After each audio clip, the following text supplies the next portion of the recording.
All right. Hello, everyone. Good evening. Happy Friday. How's everyone?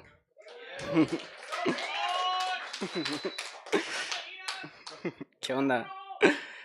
¿Qué onda? What's my name? Con la S de español. Yeah, welcome to Beyond Broke. This is the Wanda Coleman Theater, and welcome to this great celebration of Lions Like Us, book launch by Hollie Hardy. Visiting from the Bay Area. All right. Want to acknowledge our presence on the ancestral and unceded territory of the Tongva peoples. As the first peoples of this land, we are an organization that acknowledges the wrong done to indigenous communities through colonialism and genocidal practices. And as an arts organization, we are committed to uplifting their stories, communities, and cultures. Beyond Baroque is a nonprofit that has been based here in Venice and the Venice community since 1968. It began as an experimental literary magazine and evolved into the interdisciplinary art space we know today. And it has always been ran by poets and artists, even to this day. And we've lived here in the original Venice City Hall building since the late 70s. Um, so it's a great privilege to be here and to be putting on readings, performances, and exhibitions year round. You can find a number of performances here in the space every weekend, but also our historic workshops on poetry and fiction. Currently, they're happening every week on Zoom. And throughout the months of June, July, and August, we'll have a few workshops led by some prolific poets of the LA area, including Jim Cushing, which is happening tomorrow. You can still sign up if you want to have a workshop on pantoums. But also, we'll be featuring Luivette Resto. Her workshop's a little bit more on poetry of wit and comedy, lighting it up, and Lori Bedikian, who'll be hosting a workshop later in August. You can check out more info about that, but also of the reading series we have. J. Ryan Straddle will be here reading from his book Saturday night at the Lakeside Supper Club. And a new exhibition will come up, which is going to be focused on collage artwork curated by Jody Zellen. And later on in the summer, we'll be taking a break towards the end of the month, but we'll be coming back in early July to have a reading with organized with Theresa May Chook for An Asian Poets and Writers in Solidarity for Gaza, as well as an Arabic poetry and translation featuring Zaina Hashembek and Sedan Khalef, who are also visiting from the Bay Area. Yeah, and we are here thanks to the support from our community members and for anybody that wants to keep our programming free and available to the community. You can consider becoming a Beyond Baroque member. We are currently offering memberships at $60, and you will be supporting our mission to bringing poets into the space internationally. Bless you. And yeah, you can. We currently have an offer. You get a membership, and we also have some cool merch. We are giving away a free tote bag that you can show off anywhere you want at the next book fair, etc. um, and this cool shirt, "Metaphors be with you" as well. So, you know, it's kind of a blessing. So, yeah, you can show off all that, support the space, and um, very lastly, you can support the poets that are reading tonight. We have their books on sale right across the hall. You can visit Genesis Brass as well as, yeah, this amazing book launch. So just a huge shout out to the Beyond Baroque team. Jimmy Vega, Quentin Ring, Eric Alberg. Thank you all. Thank you. All right. All right. Enjoy the show. Please give a warm welcome to our host of the evening, Jennifer Lewis. Thank you all.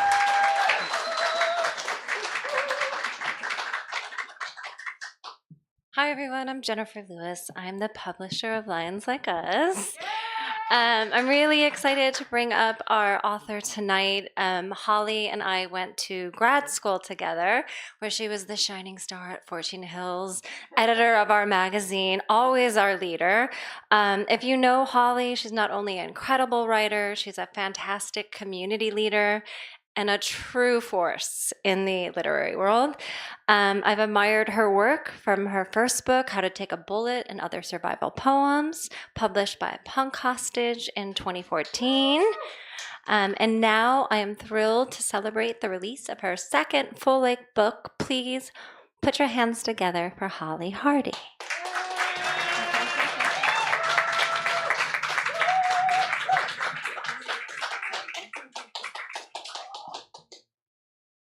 Thank you, Jennifer. Jennifer's amazing. I can't see you guys up here. That's kind of cool, too. Jennifer has been such a generous and fearless and dedicated publisher, and Red Light Lit has been wonderful. So I'm so grateful for this book and this tour and you guys being here. I just wanted to come up at the beginning to thank everybody for being here and Beyond Baroque. I'm really excited to be in this venue again. The last time I was here was 10 years ago when my first book came out, How to Take a Bullet on Punk Hostage. And it was such a special reading.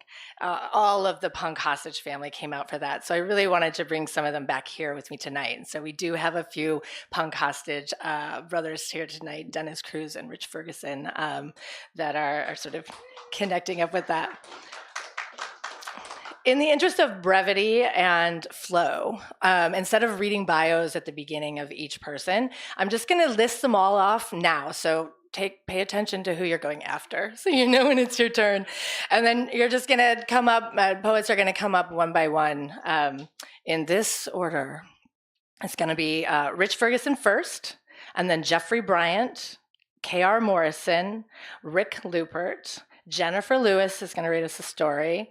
The Linda Ravenswood is coming up. And then we're going to have a musical interlude with our musicians, DW and Dan Thomas, who are here behind me now, and they're going to be scoring the show. Then we're going to have Digwayne, Traci-kato-kiriyama, Dennis Cruz, Natasha Dennerstein, and then I'll go at the end. I feel like I should ask if there's questions, but I Thanks for being here tonight. Let's welcome up Rich Ferguson.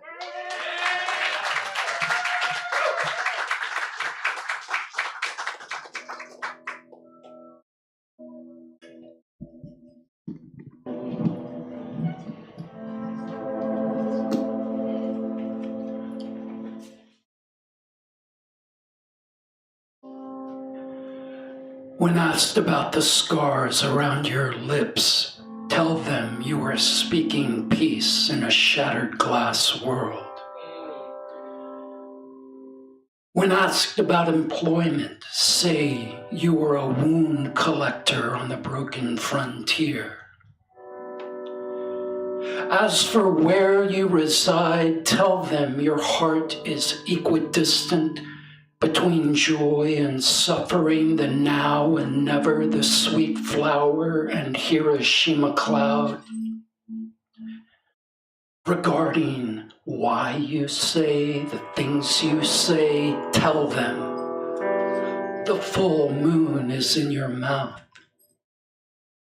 When asked about the ghosts behind your eyes, tell them you sometimes spend too much time thinking about who you were to become rather than whom you were supposed to be.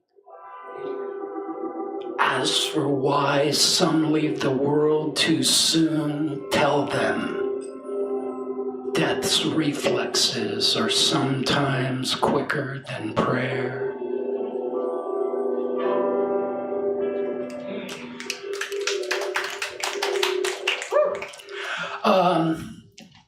The poem you're about to hear, I first discovered an early version of it in the back of a cross-country Greyhound bus just outside Kansas City.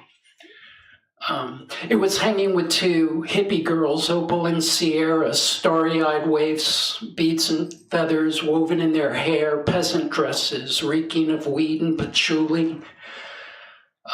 The poem you'll soon hear was ready to abandon its MFA degree and 2 years of PhD coursework, all to follow Opal and Sierra as they followed the Grateful Dead on their 1993 tour.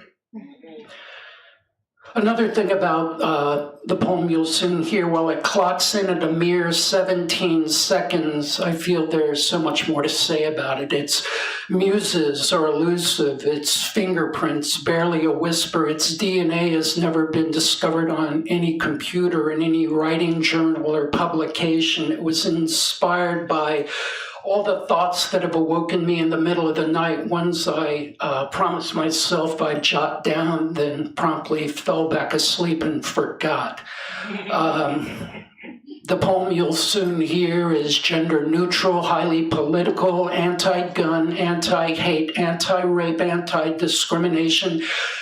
Doesn't contain a whiff of erotica. It does, however, allude to a time when it was involved in a brief but highly contentious relationship with a seemingly naive sonnet that turned out to be a toxic, vindictive, extremely manipulative and remorseless sociopath that burned the poem you'll soon hear with a stun gun, walloped it with a shovel, shot it, rolled it into a carpet, then tossed it into the Pacific. The poem did manage to survive with only a few minor scrapes to its title and a slight limp in its first stanza. The poem you'll soon hear is a lexicon of second chances. It once saved a child from a burning building, an old man from a mugging, a young woman from being abducted. To fully understand and appreciate the poem you're about to hear, you should populate its interior with artwork inspired by the seven wonders of your most ancient emotions. Build a window into its west-facing wall, and every day for a year observe the sunset. Upon witnessing the 365th, you should strip off all your clothes, paint your body with all the colors that best describe your credit score at the time, then run naked through the streets. If you're arrested, burn with a stun gun, wallop with a shovel, shot, rolled into a carpet, then tossed into the Pacific. Then, and only then, will you fully understand the poem's deepest meaning. The poem you'll soon hear yearns to reveal its soul, expose its flaws, its whines, mopes, placid form, its erratic meter, mixed metaphor, and awkward alliterations. It doesn't have a face for wearing hats, a voice for radio, no talent for hoarse whispering or finding its keys or phone in the dark. Gets cold in the summer, warm in the winter, doesn't know it's up from down, it's left from right, attends auspicious literary events such as these with dog hair covering its most scholarly thoughts.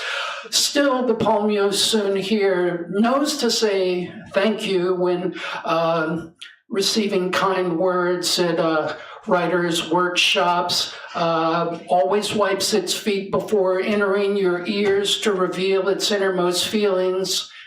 In a nutshell, the poem you'll soon hear, all it seeks is your love, trust, and attention. All it asks is that you listen to its words, the silences between those words, and the silences between the silences. And now, the poem.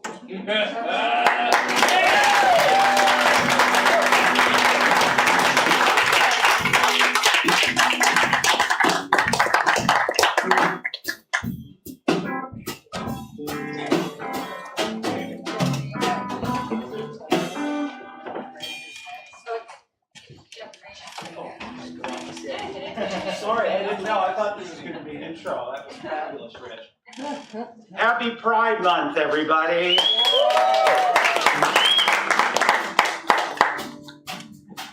The best of all possible futures. On Dirty Keys, I found out the best of all possible futures in junior college typing. I write love poems to the teacher, who could use a little right now, struggling with ribbons. He looks at one I typed, and a smile grows when he reads, "It doesn't matter that you're married. I know what you're thinking. The answer is yes." An offer, properly spaced, grammatically sound, formal letters, serious, signed, yours in anticipation. We get vending machine coffee, extra whitener. We talk about teaching and running away. He sits on my bed, pulls the wedding ring off. "Leave it on," I say. Leave it on. You don't want to lose it. Plus, I think you're hotter when you're conflicted. He leaves at midnight, practicing excuses. I think of his home row and the ribbon-inked fingers, the plus sign he squeezed in front of my A, typing his divorce papers during spring break. The both of us imagining the best of all possible futures. Poem number 2.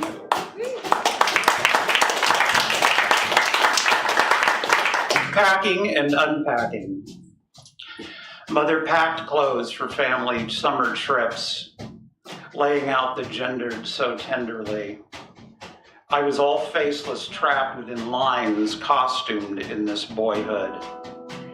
I met myself in mirrors, in lipstick confessions, draped in her silks. Doors locked, listening for footsteps, seeing myself in the silence and my need that she never know the barcode of my sexuality. Straight lines always deceiving me. As a teenager, I wrapped her bloodied winter breast, disease devoured, screaming for escape. I sought solace on another boy's tongue, quietly after school, in my room, next to her room, trying to be what she needed, listening to her in days, trying to get what I needed at the headwater of a river gender fluid. I unpacked her death, cupping handfuls of weeping light deep in the crevasse of my grief, grieving myself to sleep, waiting for any dream where I get to finally tell her who I am.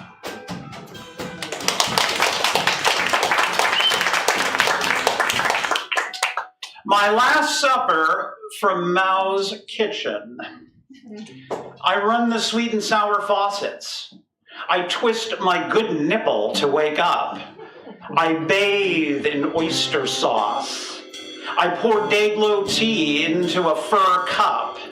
I swallow a wintergreen flavored tumor pill. I check my lottery numbers tattoo. I write my last will and testament on a grain of rice. I laugh at the radical chic menu. I disrobe the DoorDash guy. I squeeze something sweet on his protein. I get ideology all over my fingers. True love won't walk in through the cat door, but if it does, it will dumpling in the litter box, and I will console myself in the warm curves of bok choy floating in model citizen soup. Has the time come for my great leap forward? To carry my body in handfuls of sand from playground to ocean? I only really knew myself wet. I open the fortune cookie. If you're reading this, it may be too late.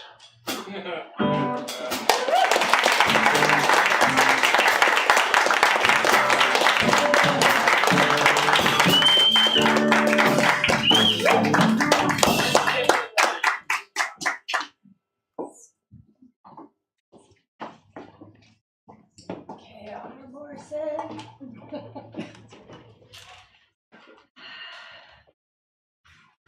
I have 2. This is called Fertile Gods.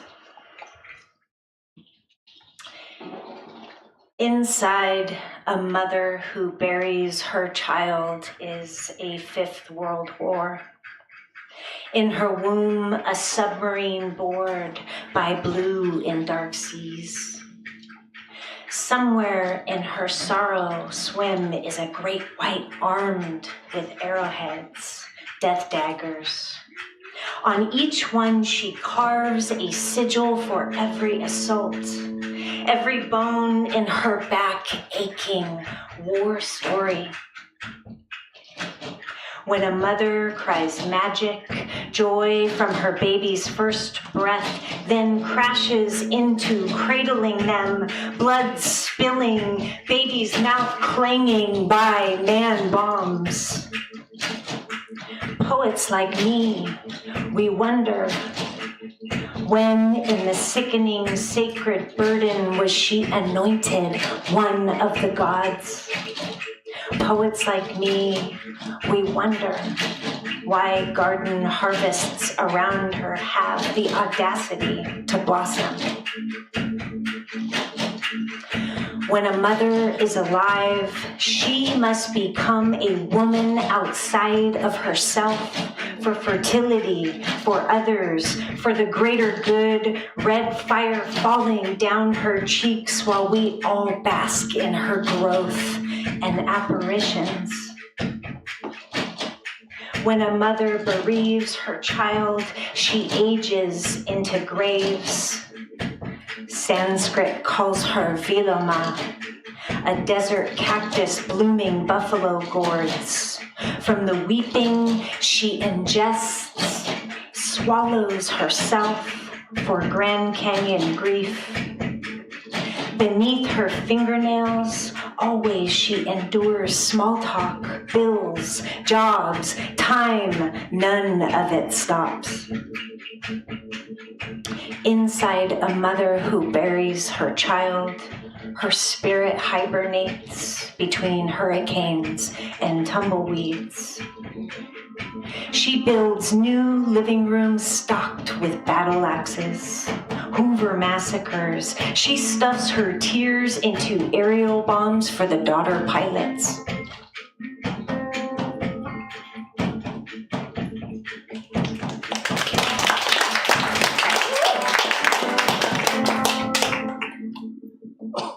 If I were to come up with the very long list of poets to show up for, I think Hollie Hardy would be at the very top of that list. I hands down would not be the poet I am had I not met this marvelous woman. And if anyone in here teaches, they know it's one thing to be a good poet, which Hollie Hardy is. It's a whole other thing to be a good writing teacher, and it's its own thing, and Hollie is the best. I would not be here if it weren't for Hollie Hardy. So I wrote Hollie Hardy a love poem. It's short, and per tradition of Hollie Hardy and her Saturday night special, I wrote it today.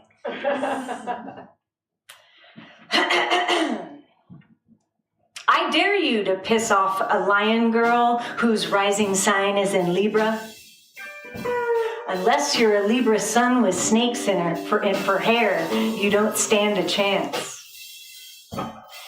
If my life has taught me one thing, it's that homegirls that scrap straight up, they often become irreplaceable. The most loyal, they often set the bar for what we call friends. I'd ride alongside her, 2 lady Vikings. We can bring some justice.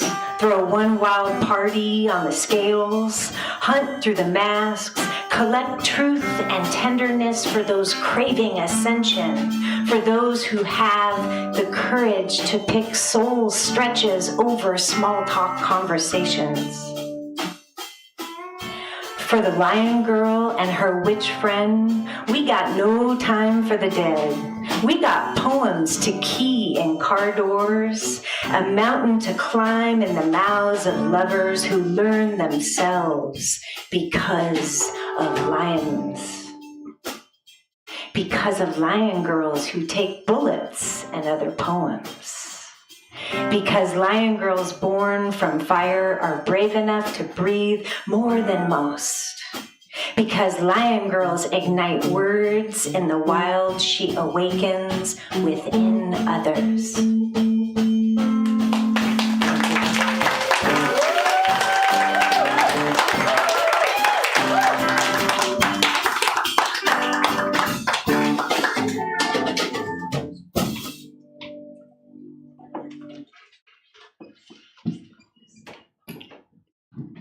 I also can see no one,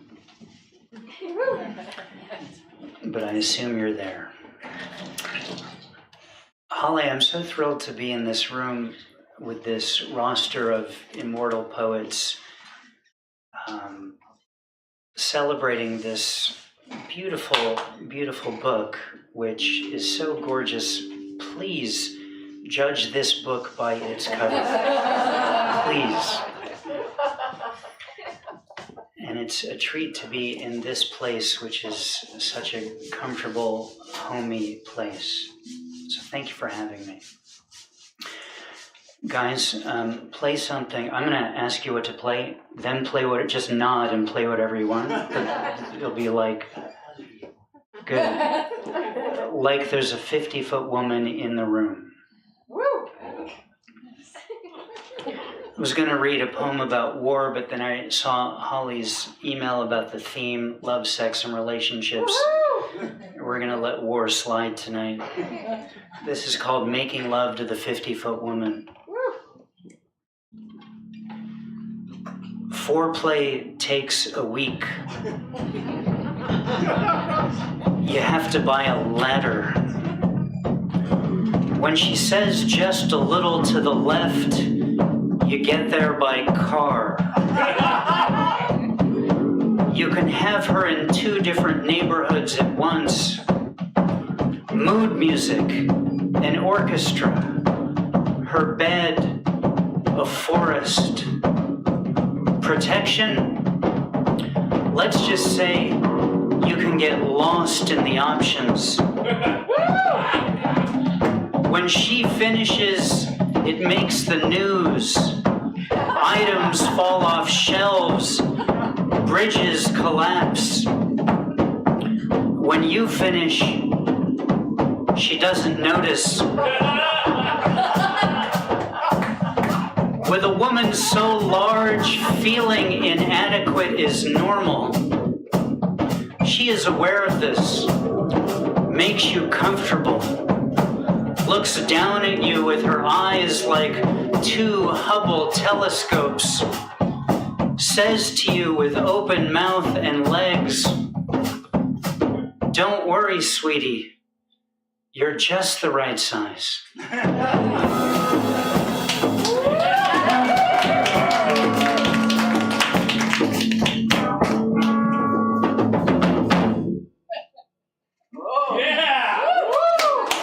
For this next one, it's like you're in Italy where pizza was invented.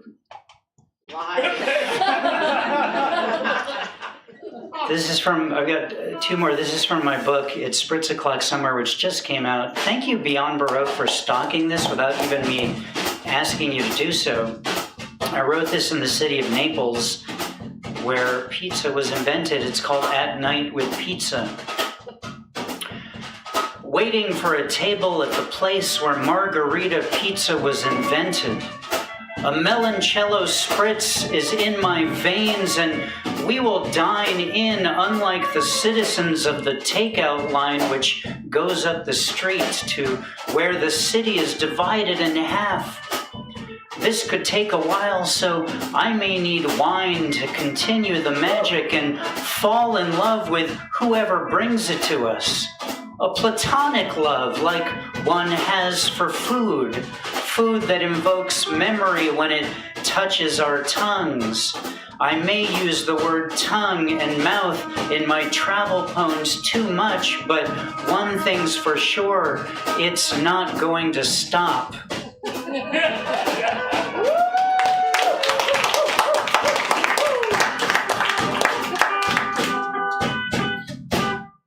That goes out to anyone with a tongue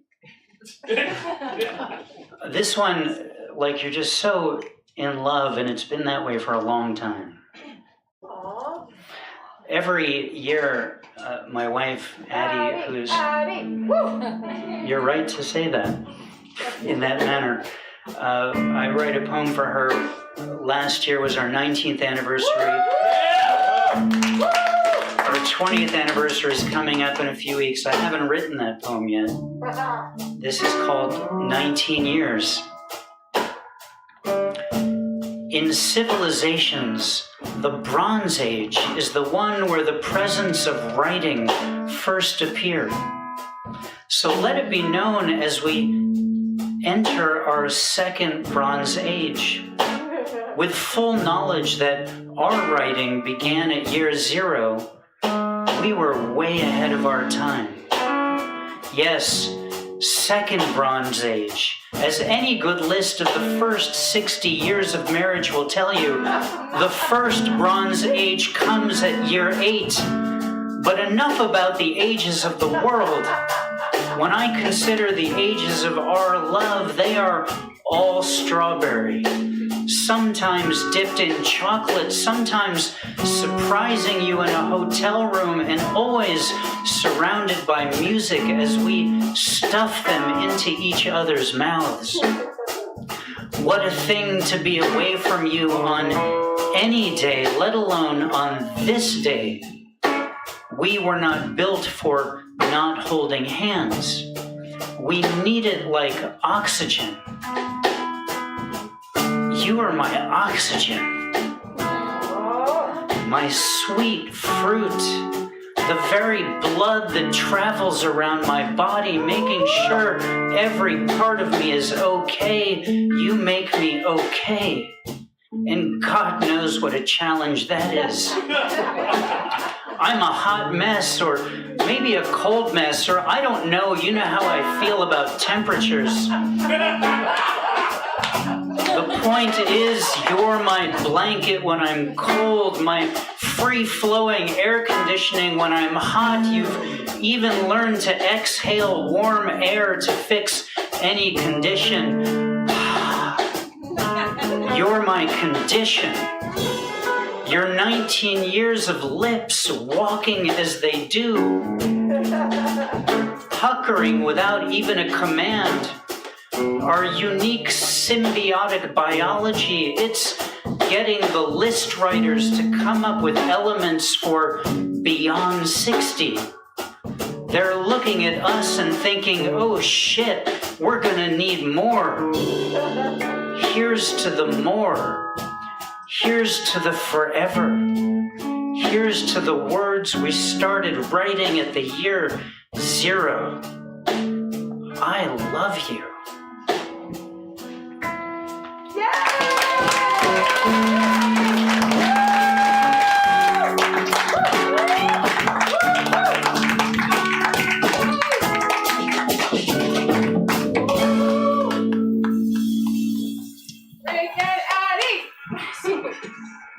That was so nice. This is the end of a story, a fictional story, that was recently published in Craft. And the only thing you'll need to know, it's about a mother who has a daughter that she just dropped off at college, and she's in a Walgreens. So can you guys play it like we're in a Walgreens?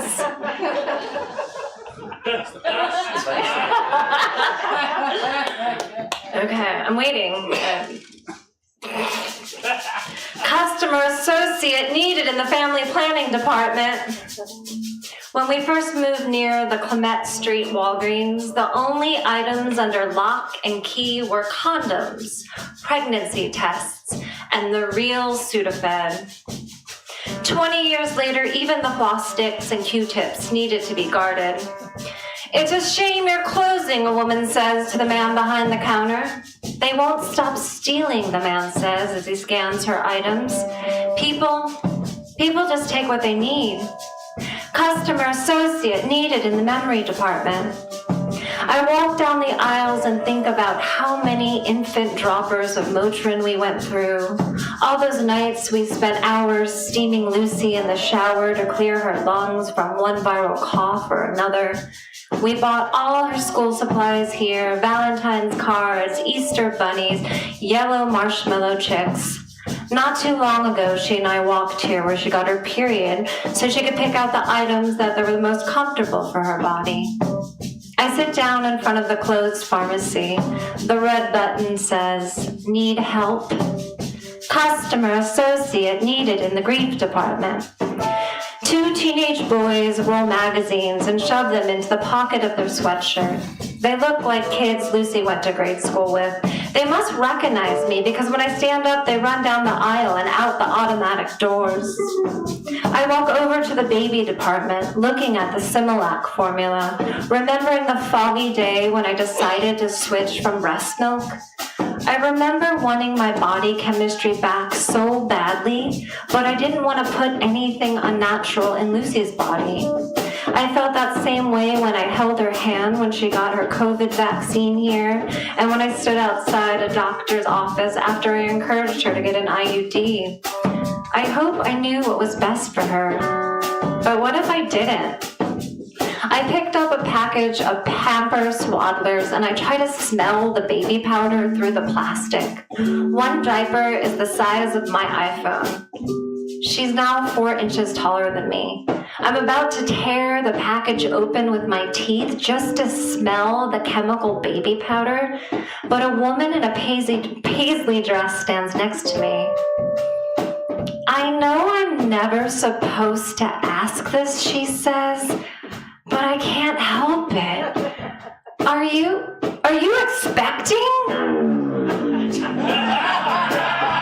Usually I say something snarky like, nope, I just finished a burrito, because most of the times I had.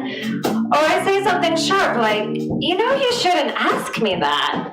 Not because I'm hurt that my belly has kept its round shape, but the folks who might have a hard time conceiving. What if I just had a miscarriage? It's a sensitive subject. But today, I touch my soft, empty belly to remember what it feels like to have all that importance inside me. And I say, how can you tell? I'm still emotional too, she replies. I touch my cheek. She's the only person who's called me on my public crying. It has to be your first, she continues. How did you know? I'm a new mom, she replies. I'm in the 4th trimester and I'm as sleep deprived as everyone says. She presses the button, customer associate needed in the baby department. And like a new mom, she starts giving me unsolicited advice about which pacifiers work best, which products have the fewest chemicals, and which brands to avoid altogether. The whole time she's jamming the red button. You don't have to press that again, I say. It keeps repeating until someone comes. They've been understaffed for months. You just have to wait. Oh, she smiles and places a green pacifier that looks like a nipple on top of the pile in my arms. My son loves this one. Are you sure you don't want a basket? I look down, and somehow I've dropped all the items that I came here for. I'm hugging infant diapers, unisex bibs, and a box of Pedialyte freezer pops. I'm good, I say. That is, until I see Susan Penbrook waving at me. Our kids went to school together, and she's going to bust me. Customer associate needed in the socially awkward department. Are you going to a baby shower, Susan says. Her short, spiky hair is all sweaty. She looks like she's in a scuba suit, shiny black leggings, and a tight, long-sleeve running shirt. What's with the baby stuff? I look at the new mom as if to say, don't tell her my secret. She winks at me like an intimate friend, and I forgive her for breaking the cardinal rule. Yeah, I say to Susan, a baby shower. Do you remember those days, Susan says? So happy to be done with them. The new mom looks confused. Luckily, the Walgreens associate stands in between us and opens the formula cage. Susan Pembroke won't go away. She looks me up and down. Her oldest daughter's a sophomore at Duke. She wants to commiserate. She has already told me when she dropped off her daughter last fall, she flew home, slept in her bed, smelled her pillow, and wept. She had no idea it would be this hard. Plus, she has 2 other kids still at home. She couldn't imagine how I'm feeling right now, being an empty nester. I always hated that term, and I decided I would never use it. Why does society always want to make us feel like there's nothing left?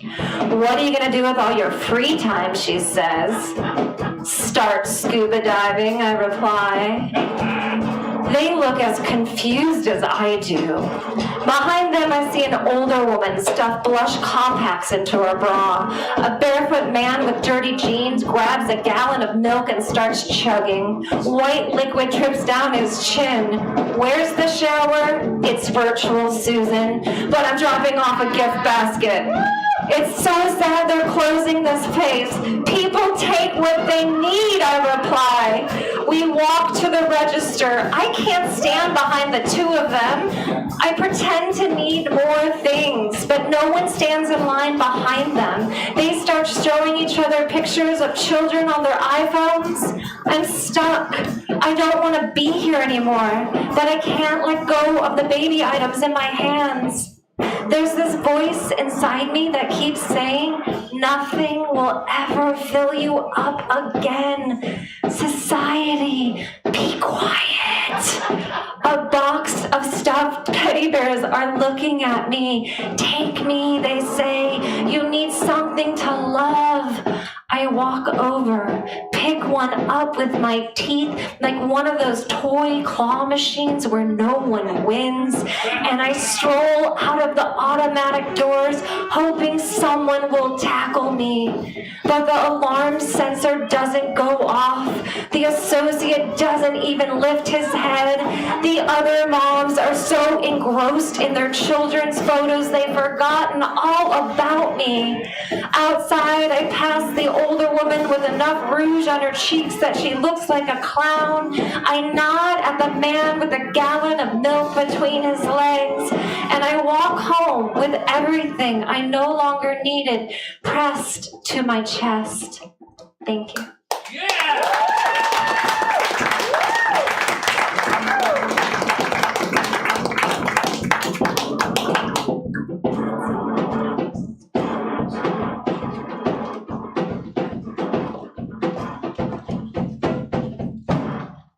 Good evening. Jennifer Lewis. That was amazing. Please, will you give it up for Dan Thomas, David Williams. Amazing. Best poetry musicians in the US of A. This is so weird. I practiced with a podium at home. Yeah. Just kidding. It was a throne. All right. So this piece is 100% true. And it's...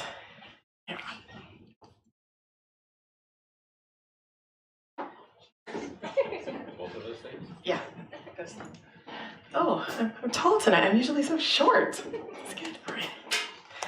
So the title of this poem is it possible you could use the F word less? No. Lovely.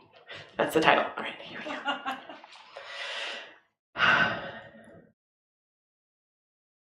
I need a slow burning panorama behind me, boys. Yes. Oh, yes. Thank you.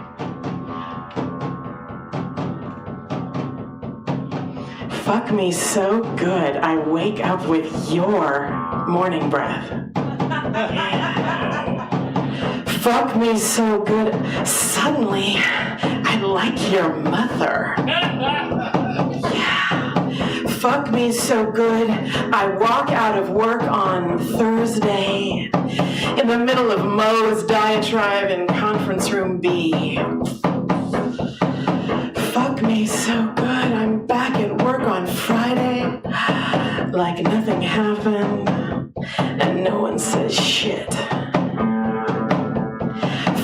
me so good.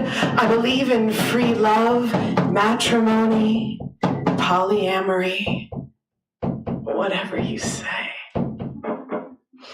Fuck me so good you live inside me rent-free.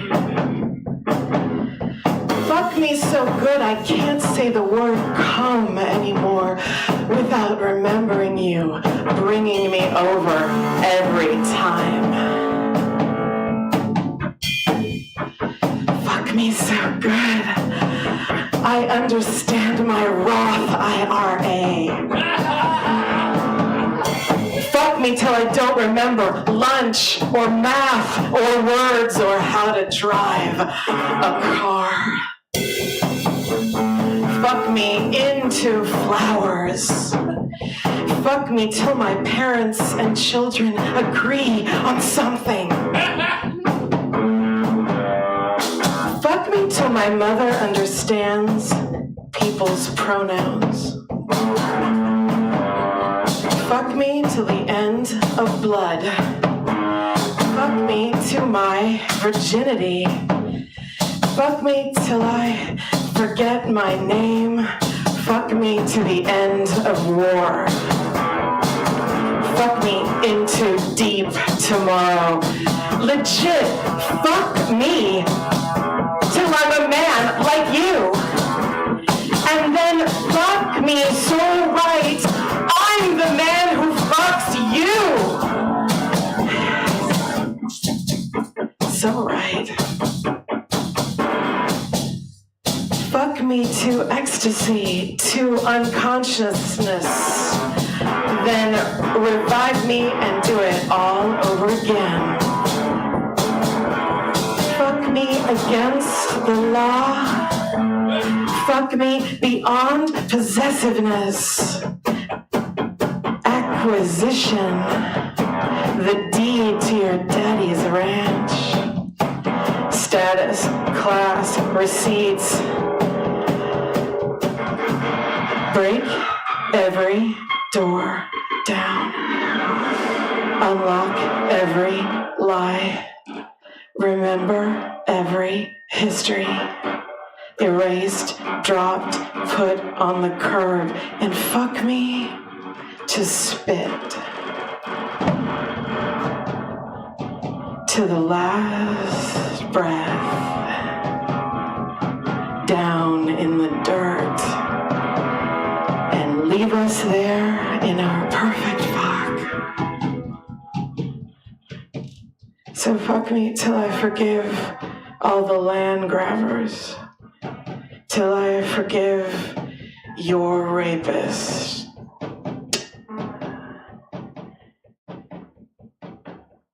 Till I forgive the ones who put ashes in the young girl's mouth.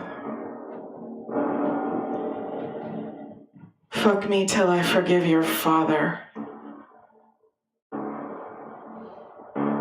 And almost up to the men who hurt Matthew Shepard. Even almost there, but not yet. Fuck me to prayer, to beg for time, and mercy to forgive everything. Yes, fuck me to mercy. And fuck me even until I forgive white people. Thank you.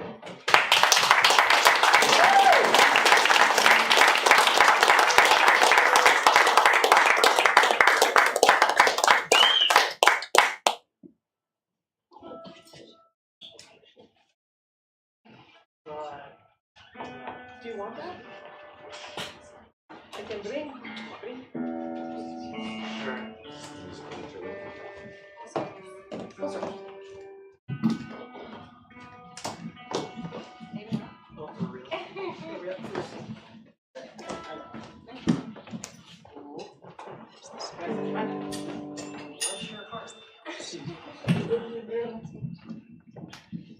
Okay, that's good.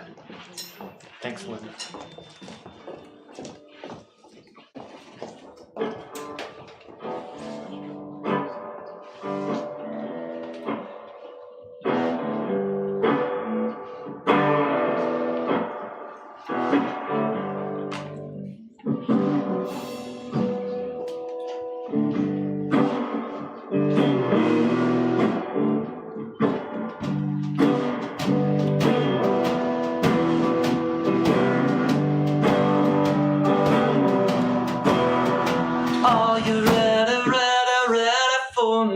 ready, ready, ready for me, ready to turn your cheek.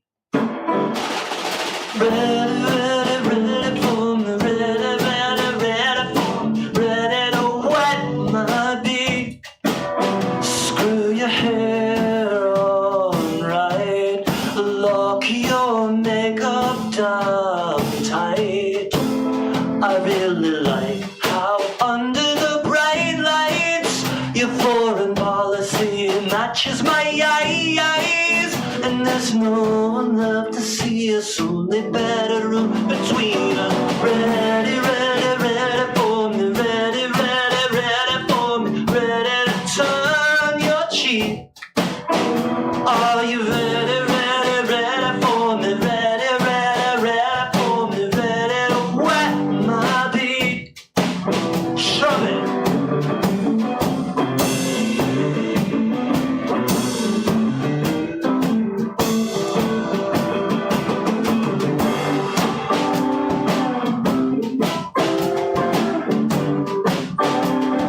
Have some empathy for the devil as I sink to your level. Are you ready? Whoa, whoa, whoa.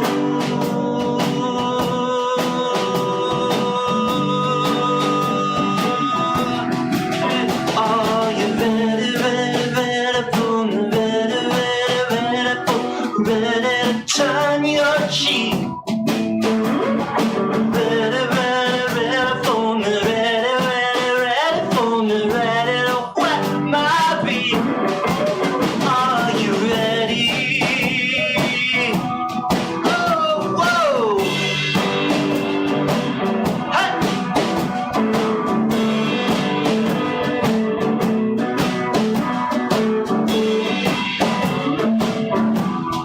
Are you? Are you? Are you? No one is safe. No one is safe. No one is safe. No one is safe. No one is safe. No one is safe. No one is safe. No one.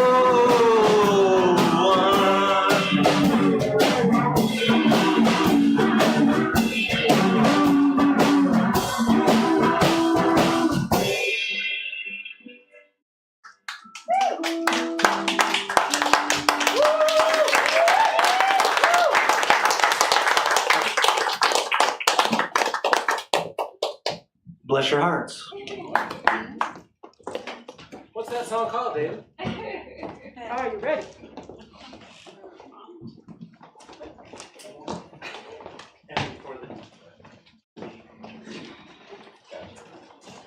I think it's my turn. Wait! Woo! Wait!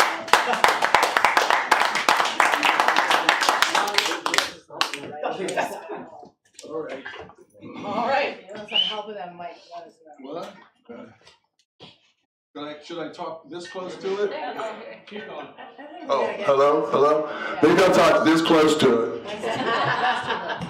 That's me. Just kind of taking a cue. Lions like us. Yeah. Lions like us. That sounds pretty good, you know? Thank you very much, Hollie Hardy, for having me here. Very nice to be here. Thank you very much. Beautiful. Greenhorn porn. Oh.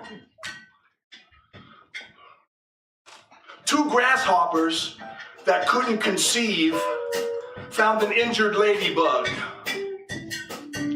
They nursed it back to health.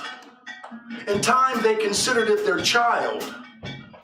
They weren't sure of its sex, so they called it Leslie.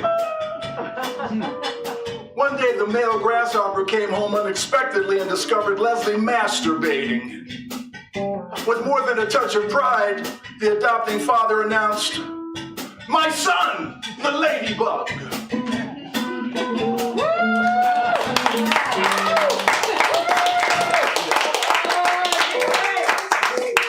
What?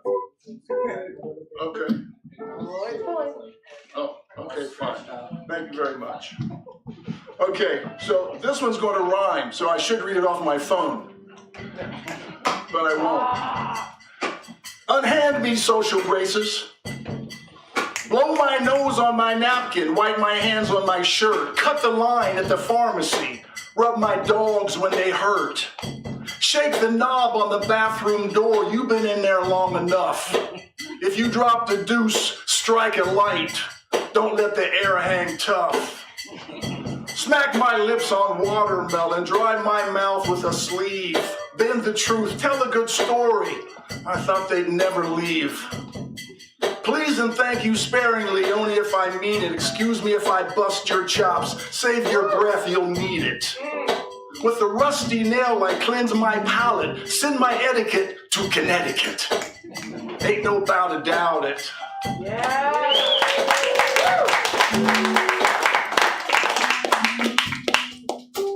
I am the narcotic. I am the poetry you've never read. I am the words that you seek out, score, break down, inhale, ingest, chop up, cook up, hit up, cry for, die for, live for. I am the letters that rush through your veins. I am the poetry that warms your guts. I am the first time that you could not resist. I am the kick that keeps you coming back. I am hush money behind bars. I am a Malibu rehab resort. I am Flipper, the drug mule. I am DEA on the take. I am the friend that is always there. I am the dream you cannot dream without me. I am the nightmare that captures your fucking soul. I am your mother's palmed wedding ring. I am the breeze that cools your fevered brow. I am the hot sex that you forgot about. I am not your side bitch. I am the pimp that won't let you go back to Ohio. I am 42nd Street in 1977. I am the love you fall in. I am all that you need. I am all that you hear. I am relaxation. I am sensory. I am method. I am your movie star. I am all the drama you will ever need. I'm a court-issued restraining order that will not be restrained. I am Doc Ellis. I am a no-hitter on LSD. Without me, you are deaf. Without me, you are dumb. I am everywhere. I am your life. I am your legacy. I am your birth certificate. I am your childhood. I am your social security number. I am your birthday cake candles. I am your eulogy. I am your autopsy. I am your virginity. Hang on. I am your first abortion. I am rock and roll. I am bebop. I am hip hop. I'm a string quartet. I'm heavy metal. I'm Little Lambsy-Dides. I'm bluegrass on a green hill. I'm orgasmic tango. I'm 90s gangster rap. I'm a Las Vegas murder headline. I'm EDM on ecstasy. I am smooth jazz, but only if nothing else is working. I am music while you make up your mind. I'm a billionaire in a tin can leaving the Earth's atmosphere. I'm a cup of coffee and a cigarette. I'm a race riot. I'm a systemic skin pop. I am wet paint on a dry canvas. I am your artsy fartsy woke-up call. Without me, you are dopamine with no dope. I'm the Band-Aid on your trauma. I'm the stomach pump when you have overdosed on life. I am who you call when 911 will not pick up. I am the man you've been waiting for. I am the literary defibrillator. I am the poetry you cannot live without. I am the narcotic. Thanks very much.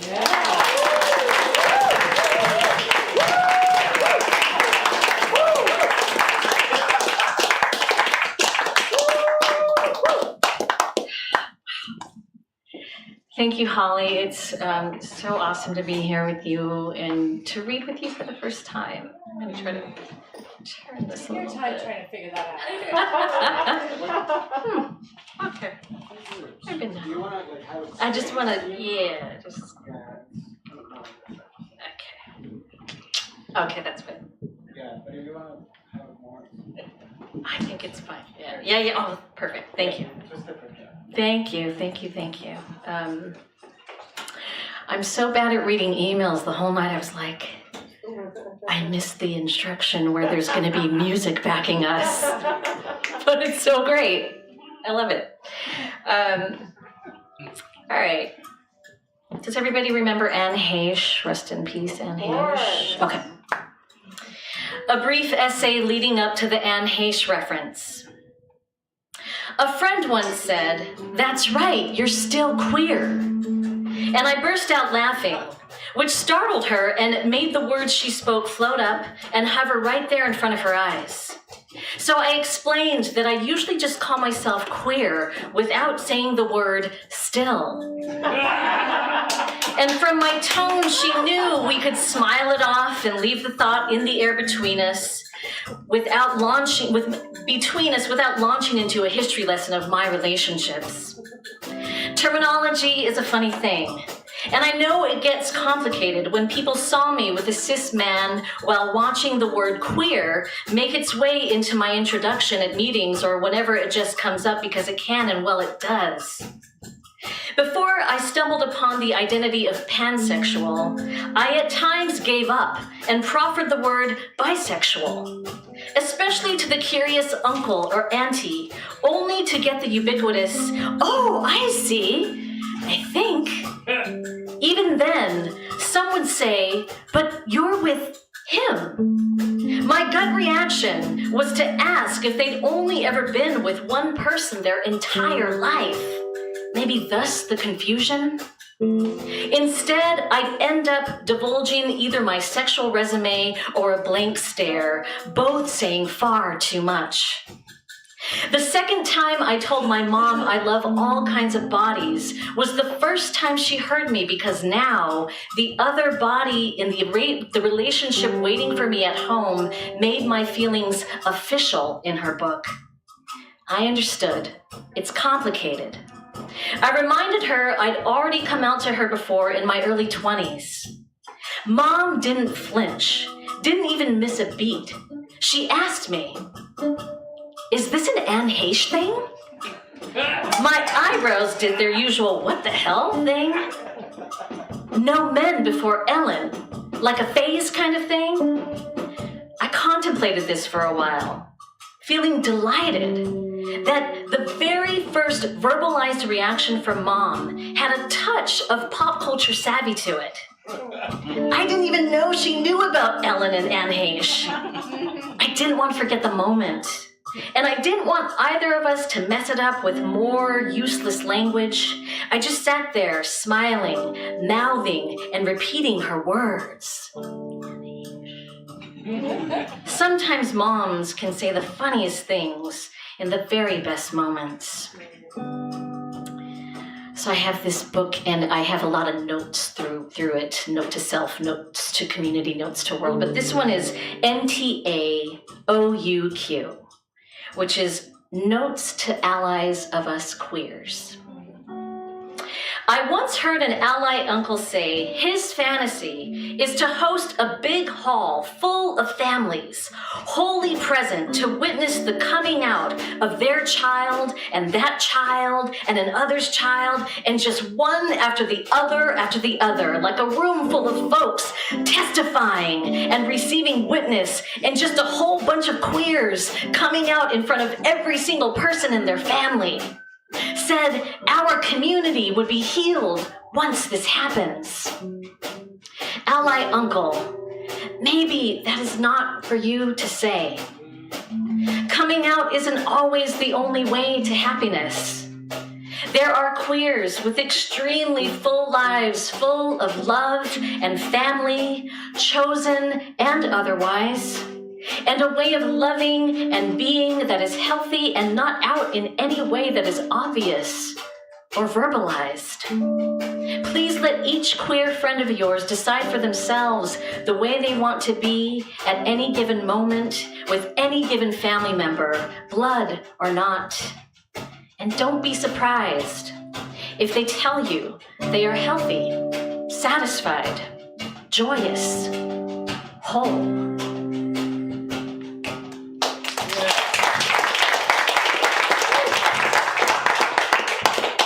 I think this is the first year I forgot that it's Father's Day. Like coming up, right? Like this weekend. It's been so many years since my dad passed, and it was a trip that I forgot. This is my first year forgetting it's Father's Day. So this is kind of for him. where we would have gone. And then there were those who said it was best I didn't come out to you before you died. Your generation being the rusty, sunken treasure chest that it is, or so they'd say. But I insist on my ability to predict the past. It would have happened in July. Your dying wish that final year you knew wasn't yours. A trip with all the grandkids, aunties, uncles, cousins, calabash, and by blood. All aboard the biggest ship for the cheapest price. A floating island of humans midsummer. The worst combination for my sanity. I would have waived my right to a vote, packed my trepidations, and prepared an entirely new way of breathing. All eyes would be on the space between you and my girlfriend. But despite all the assumptions, you would be just fine.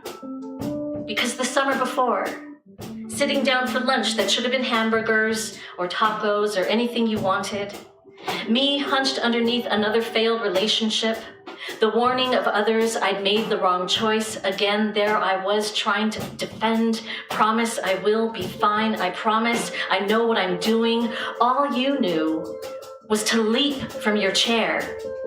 Forget the pockmarked liver tethering you to your seat.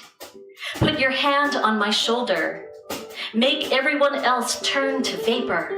Say one thing to me. You okay, kid? I just want you to be okay. And it would happen on the deck of a ship at the end of 2 behemoth weeks. Enough time for you to witness Joycey being to you the way she is with the rest of the world. The earth and air to my fire and water. The lighthouse who never centers the focus on herself. I would pretend never to catch you catching this.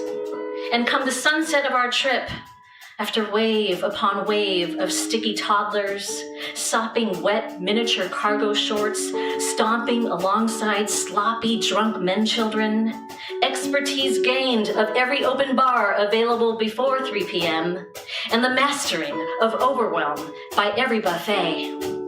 The better part of me slumped in my designated chaise lounge, barely the gumption to lift my neck in time to see you. Standing at the edge of the deck, pressing your midsection against the rail, pretending you didn't need painkillers. Joycey would walk over, ask, "How you doing, George?" You would put your hand on her shoulder. "I'm okay, kid. I'm okay." And there would never be a better thing said. Never a better time had. Thank you, Hollie. Congratulations.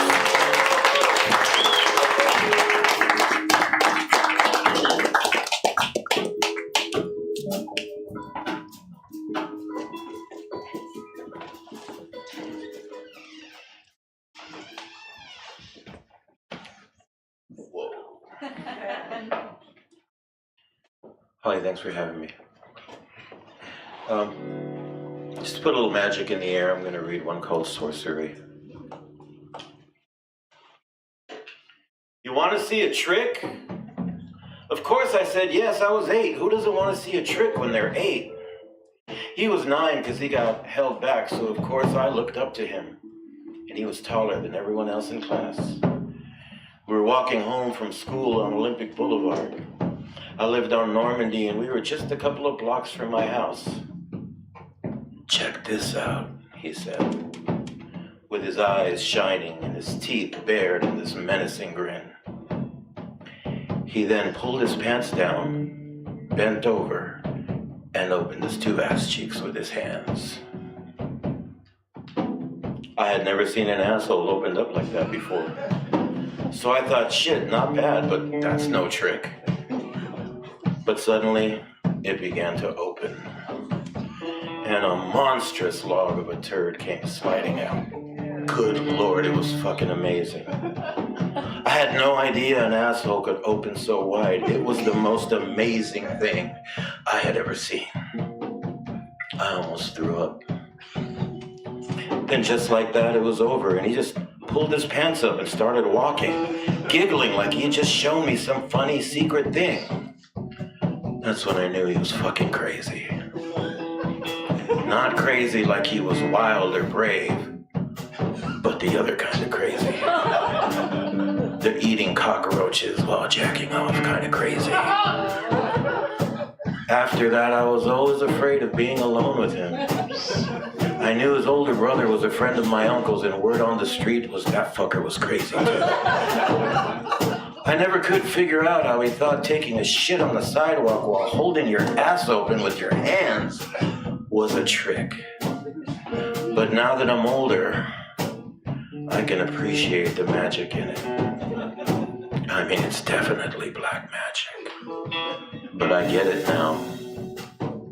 The fact that I never forgot about it really says something. I'm not sure what it says, but man, I wonder whatever happened to Carlos. I wonder what he turned out to be like.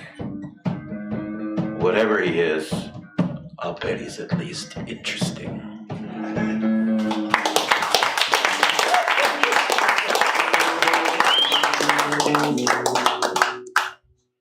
This one's called Hopes and Dreams. I was in the 7th grade at my first junior high school dance. Standing against the wall, I was trying to work up the courage to ask a girl to dance with me. I was in a rock and roll, so the disco that was playing didn't appeal to me, but I wanted to kiss a girl. And I figured dancing with one was a good first step. After 40 minutes of nervously standing around, I spotted the most beautiful girl. And I walked right up to her and asked, "Would you like to dance?" I was terrified. She looked at me, and then she looked around the place and said, "With you?" And then she laughed. And then she walked away. Humiliated and hurt, I walked back to the wall.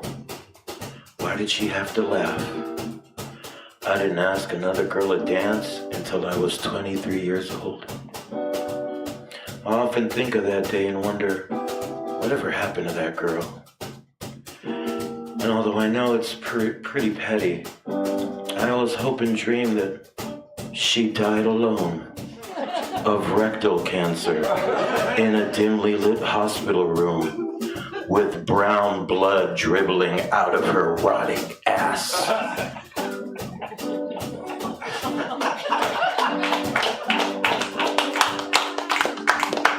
I got one more. I hope so.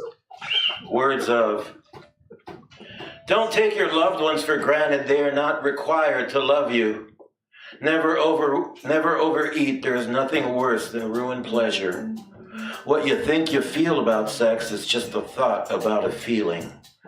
Death is around the corner. Live like you know that. Fear is a trap, like bravery is a hoax. Never trust your eyes. Of all the senses, sight is the most deceitful. Your heart is a muscle, exercise it. Your mind is an anchor, cut it fucking loose. Your genitals are an albatross, don't swim against the current. Cancers in your colon are much like humans in the forest. Giving pleasure greatly increases your ability to receive it. The word God is only one syllable, it should be two, like human or murder. Eat more meat, it takes the edge off your bloodlust. Don't shop so much, it's depressing. Never criticize, it only reveals your insecurities. Good hygiene is as courteous as withholding your opinions. Keep your nails clean. You never know when an orifice will present itself. Live as free as you can. Abstain from death. Love with abandon. Laugh heartily and sleep as much as you can, because believe me, one day you won't be able to.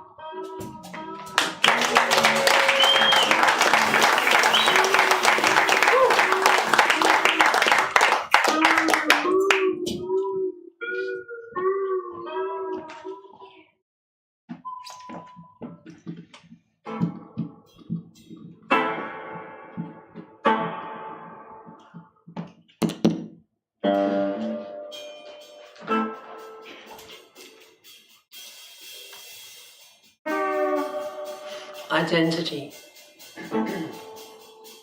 On the platform known as X, formerly known as Twitter, I am Glitter Pony Jones. Felicity Leachman no longer exists. She is merely a former government name that has resonance for me no longer. You can dead name me as much as you like, but I only respond to Glitter Pony Jones or Glit. I have a right to identify however I like on the internet and anywhere else, and you have a responsibility to respect that. That is all. Feed me a handful of sugar cubes.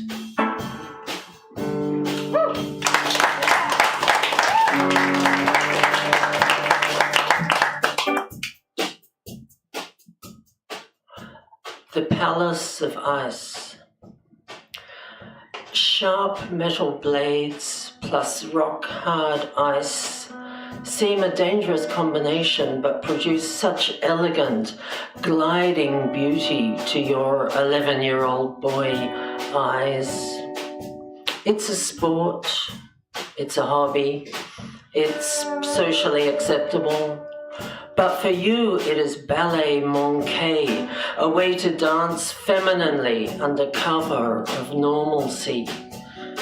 You tape the toes of your skates with scarlet duct tape like the other boys for speed skating. But in your mind, you twirl in a tutu, carving circles of elegance into the adamantine surface, describing figures of 8 backwards with long-legged grace. You circle in reverse, like a woman, one leg lifted, skate toe pointed, and etch into the surface of the rink. I am she, I am she, I am she.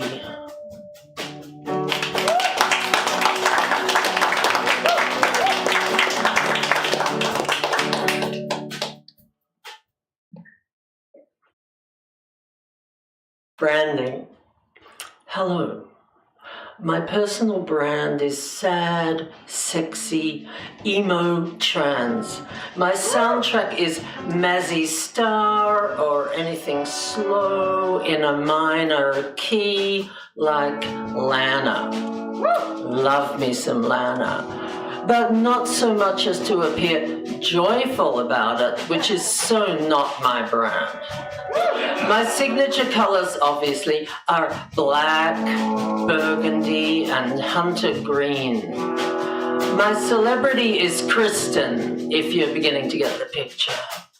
I'm appealing to a specific demographic, and I'm making inroads, but not so much as to make me happy, because that is so not my brand. My numbers are looking good.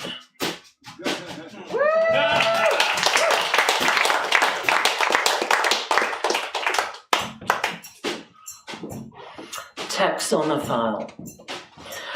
Genderqueer, pansexual stud, seeks non-conforming homoflexible queen. Pangender, demi-romantic switch, thinks they would like to meet transmasculine bottom boy, or not. Trans non-binary hard femme bitch looking for top daddy verse boy or switch. Bear in mind the only D's I suck are rubber on my primary partner's playdates and lovers. That's a found poem. I got all that from OkCupid. So sue me.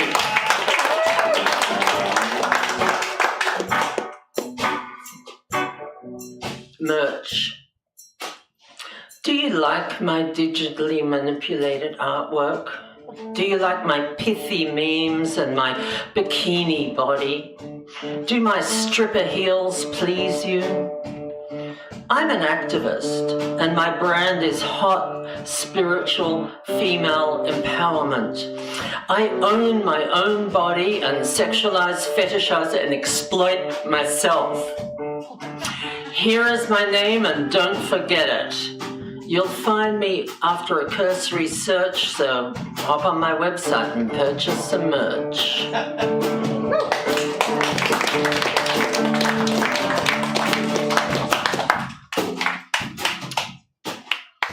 Tender, where 39 means 50, where 6 foot means 5'10", where fun-loving means I have fun and you tag along complimenting me, where entrepreneur means a parking spot at the swap meet, and reality is as subjective as fake news. Thank you. And now the main event, Miss Hollie Hardy. Gotta love her.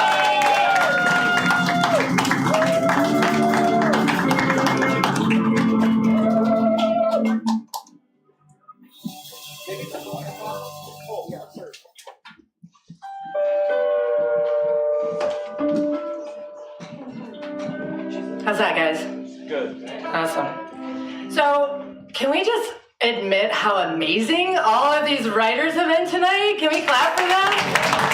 What an honor to read with y'all. Thank you so much for reading with me tonight. I have not been to a reading where I was just in love with every single writer, and yet here we are on this book tour, and they're just amazing. So thank you guys so much. This is Lions Like Us. Or as my niece calls it, and Digwayne, Lions Like Us. And I just want to talk about how gorgeous this cover is. This is the 4th stop on the book tour, but it is the first one that the muse and cover artist has been in attendance. Can you just stand up, Anthony Chase, and we can just clap for him? Sorry, he's so embarrassed now. Sorry, babes. I love this cover. He did such a great job, and I just feel like, and I'm really glad he's here tonight with us. I'm going to read y'all some poems. This is the first poem in the book. I'm going to wear these because I'm old. Very old. Elevator pitch. Take me home. To ripen and model in the dim light of candles, to open small mouths and lick like flames at the edges of you. From the window of your glass elevator, you flicker like a moth. The city pours its artificial stars across the silent nightscape. I want to say, pack your suitcase, gather your ghosts. Let's live in the ocean like salt. Let's build a treehouse of wind and sand. Still we wear our chains, rusting like fear, counting our seatbelts, counting the rain. I open my mouth to tell you how hunger binds us together, how the tether of night unties the moon. I open my mouth, but a wren flies out. I wanted to say, take me home.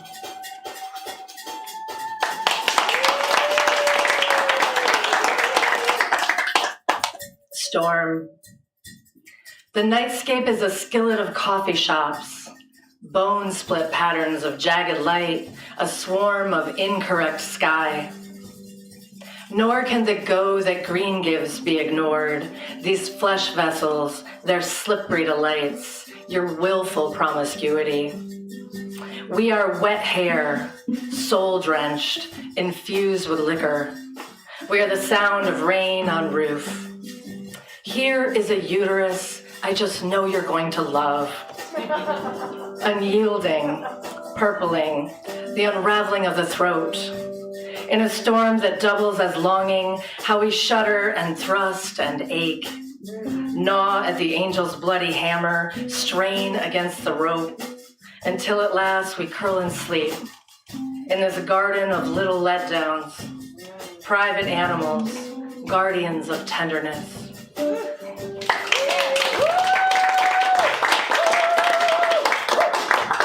Another Manhattan. Something dark and new growls inside the night circus, where my heart flutters like a spectacle in its little cage. The lion, the whip, and the taste of you lingers like a season, nicotine and leather, those hands. I've been drinking about my feelings again, here in the forest of us, where everything is newly planted. Are we rocks or air? The tide of you rolls out, light shines through the doorway like a message from home. Here is a lesson about truth, sculpted of bricks and glass. Here is another Manhattan. I'm trying to be taller again, and you are teaching me to wait. This cherry is not a metaphor for loss. The way blood prefers to be inside the body, but rushes away at every opening. A kind of defeat by escaping. I want to see the stars again. I want to walk with you in the rain. I wake up with my hands folded over my chest like a coffin. Sometimes you're here, nestled in the small of my back, and sometimes you're gone.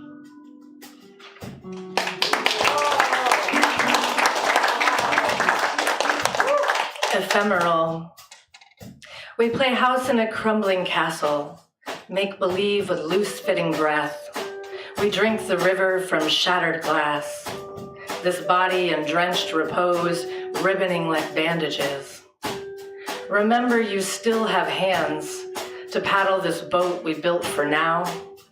Dry off your loneliness, you're going to need it. Spooning hunger into the blue, estuaries of strangers, a substitute for longing. Always the poems are about longing. Bruised ink on wet paper, a shipwreck of unbecoming.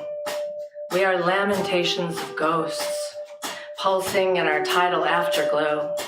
We look into the eye of departure, seeking lighthouse, seeking storm, appreciating the art of monsters, their armor, their claws, their iridescent wings for escaping. I touch your sternum. It's a message you don't understand, a door to a heart with no key. Salt is the taste of everything now, here in the exit lane.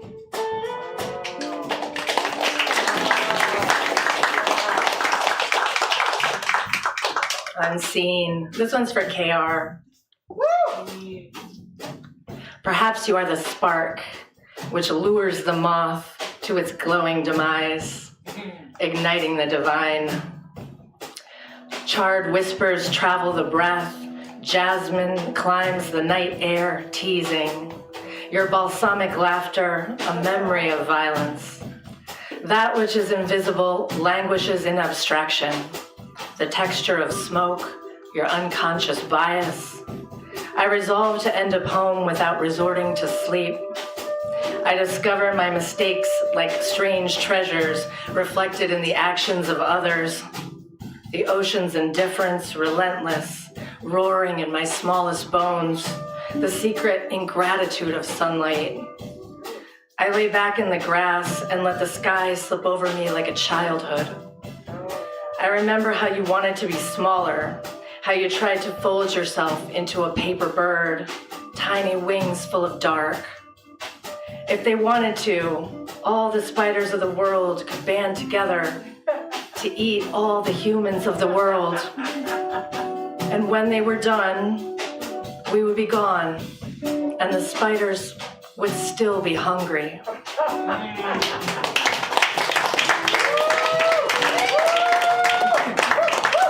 This one is for Anthony. It is the poem on the cover of the book, and it is the one that he picked to be on the cover of the book. Lighthouse. We draw the shape of loss on our bathroom mirrors in dry erase. I traded your body for the sound of your voice, like water, like coffee, bitter honey and oak, evening breeze susurrating tall grass, the cat's purr a distant dream. whispering, come closer, whispering, come back. We build a lighthouse of our time together to contain the wet of sadness, to fuel the fire of hope. Any day now, we will move in to change the world. You will be the lighthouse keeper, and I will be every boat saved by your light. Or maybe I'm the rocky shore where boats crash in the sea-tossed darkness, and you will walk along my banks like a new moon.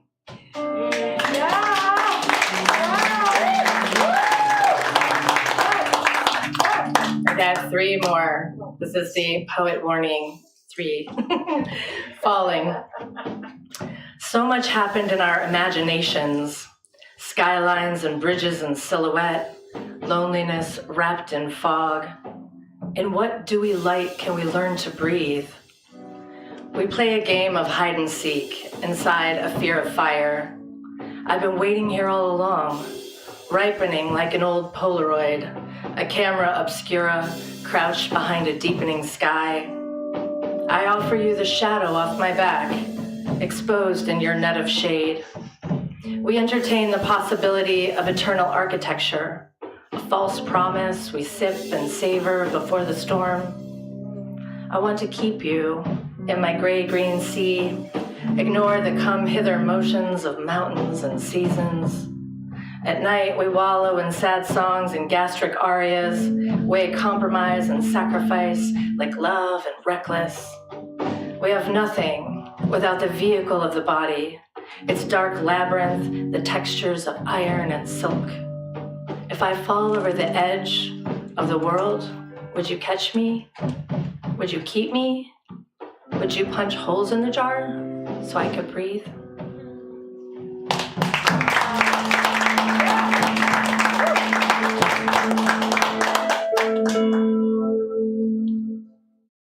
Types of blue. Sometimes I miss the pretend versions of each other we made up when we met. I think of blue. Light bends the sky, a darker shade of lonely. I think of mountains, fog-colored, spangled with twilight. I admit it, I long to disperse, like ink in water, staining everything wet. I want to stop missing you, like Maggie Nelson's sleeve of ash falling off a lit cigarette. We are memories of smoke. I decide to start leaving you notes. I write, darling, I'm thinking of blue.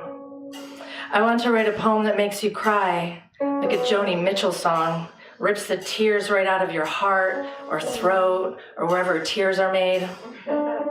At the Blue Ballet, the dance about belonging is actually a story of grief. Sad ballerinas consoled in blue light, night air humid with strangers. I think of wolf fur, the true color of winter.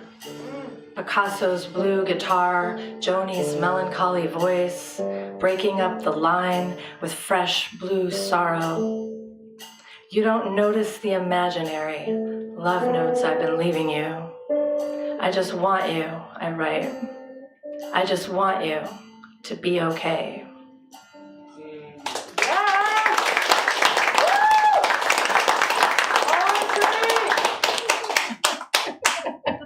I love you, Linda. This last one is the last one. It's here's to you. Because you are amphibious by day and amorphous by night, because you are running to catch the train, because you are polished by the furs of countless bears and riddled with tiny holes, because you are the murmur and coo of doves and the smell of pages turning. Your fragrance is monsoon petrichor. Your fragrance is winter campfire. Because you are new car scented and jaywalking in front of police. Because you are a soft place for squirrels to nest. Because you are the click and whir of a zip tie locking into place. Because you stole the pen. Because you are performing your ritual dance. You are humming an illegible tune. You are wet eyes and the crunch of dry leaves. Because you are frosted like a mini-wheat. You taste like moonlight and distance. Your flavor is lemon zest. You are a lion in silhouette, rising up from the sea, because you are light years away from the window. You are petals floating in wind. You are wading in the wishing pool. You are prehistoric and prehensile. You are sipping dandelion wine, because you are a copy of yourself, multiplying exponentially, because you refuse to relinquish the hot tub and you can no longer resist the pizza, because you are sharp-toothed and ravenous, because you are imperfectly perfect, because you are mine. Here's to you.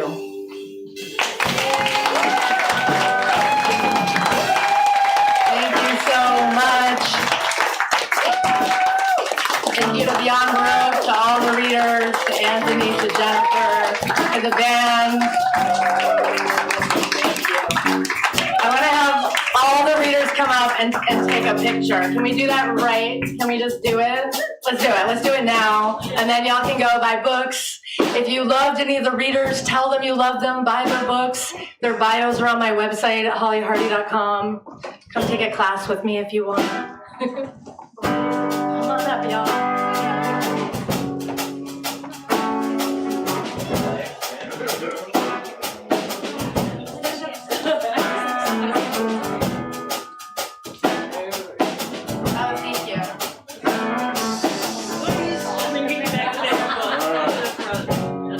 You're all beautiful.